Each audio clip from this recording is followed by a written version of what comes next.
नमस्कार, मी व्यंकट पनाळे। आता आपण आहोत सोनवती गावामध्ये। हे सोनवती गावातून असा आलेला रस्ता, आता ज्या रस्त्यावर आम्ही उभे आहोत हा रस्ता आहे शिवरस्ता।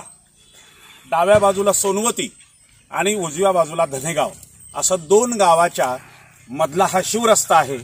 या शिवरस्त्याची एवढी वाईट अवस्था झालेली आहे, म्हणजे आदिवासी भागामध्ये सुद्धा एवढी बेकार अवस्था नसेल असं जीवन या सोनवती आणि धनेगाव परिसरातले शेतकरी जगत आहेत।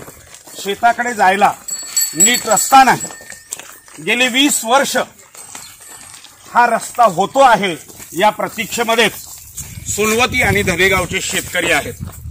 20 वर्षापूर्वी तत्कालीन जिल्हाधिकारी डॉक्टर महेश शुक्ला यांनी त्यावेळेस आदेश दिले आणि तत्कालीन लातूरचे तहसीलदार कमलाकर फंड यांनी या रस्त्या संदर्भातले आदेश देऊन हा रस्ता झाला पाहिजे म्हणून या रस्त्यावरची अतिक्रमणही काढली गेली। परंतु गेल्या 20 वर्षापासून हा रस्ता मात्र काही झाला नाही।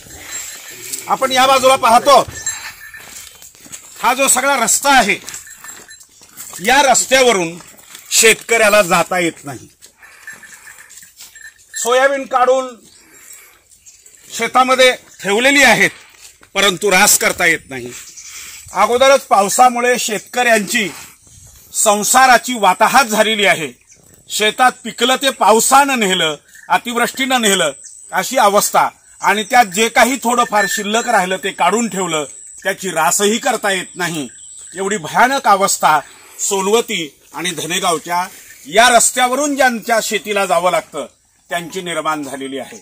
उद्या आलेली दिवाळी साजरी कशी करायची एवढा गंभीर प्रश्न या शेतकऱ्यांच्या समोर उपस्थित झालेला आहे।